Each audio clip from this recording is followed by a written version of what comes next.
ہوئے سنا ہے، اسے ابراہیم کہتے ہیں۔ وہ بولے کہ اسے لوگوں کے سامنے لاؤ تاکہ وہ گواہ رہیں۔ جب ابراہیم آئے تو بت پرستوں نے کہا کہ ابراہیم، بھلا یہ کام ہمارے معبودوں کے ساتھ تو نے کیا ہے؟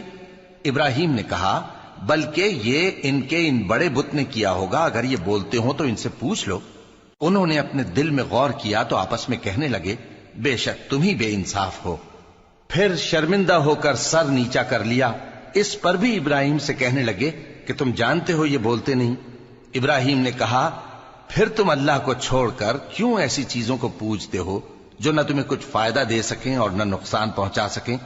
تف ہے تم پر اور جن کو تم اللہ کے سوا پوجتے ہو ان پر، کیا تم عقل نہیں رکھتے؟ تب وہ آپس میں کہنے لگے کہ اگر تمہیں اس سے اپنے معبودوں کا انتقام لینا اور کچھ کرنا ہے تو اس کو جلا ڈالو اور اپنے معبودوں کی مدد کرو۔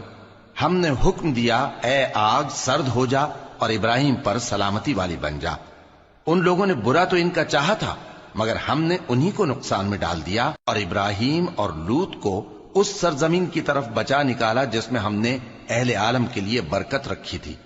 اور ہم نے ابراہیم کو اسحاق عطا کیے اور اس کے بعد مزید یعقوب بھی، اور ہم نے سب کو نیک بنایا تھا اور ہم نے ان کو پیشوا بنایا کہ ہمارے حکم سے ہدایت کرتے تھے، اور ان کو نیک کام کرنے اور نماز پڑھنے اور زکوٰۃ دینے کا حکم بھیجا، اور وہ ہماری ہی عبادت کیا کرتے تھے۔ اور لوط کا قصہ یاد کرو جب ان کو ہم نے حکمت و نبوت اور علم بخشا اور اس بستی سے جہاں کے لوگ گندے کام کیا کرتے تھے بچا نکالا۔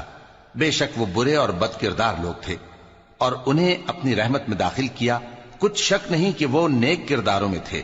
اور نوح کا قصہ بھی یاد کرو، جب اس سے پیشتر انہوں نے ہمیں پکارا تو ہم نے ان کی دعا قبول فرمائی اور ان کو اور ان کے ساتھیوں کو بڑی گھبراہٹ سے نجات دی، اور جو لوگ ہماری آیتوں کی تکذیب کرتے تھے ان پر نصرت بخشی۔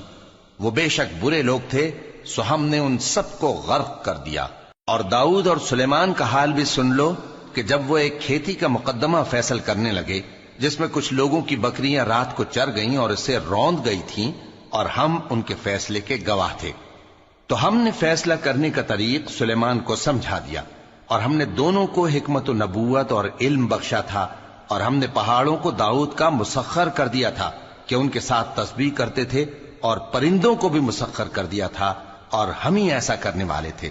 اور ہم نے تمہارے لیے ان کو ایک طرح کا لباس بنانا بھی سکھا دیا تاکہ تم کو لڑائی کے ضرر سے بچائے، پس تم کو شکر گزار ہونا چاہیے۔ اور ہم نے تیز ہوا سلیمان کے تابع فرمان کر دی تھی جو ان کے حکم سے اس ملک میں چلتی تھی جس میں ہم نے برکت دی تھی، یعنی شام کی طرف، اور ہم ہر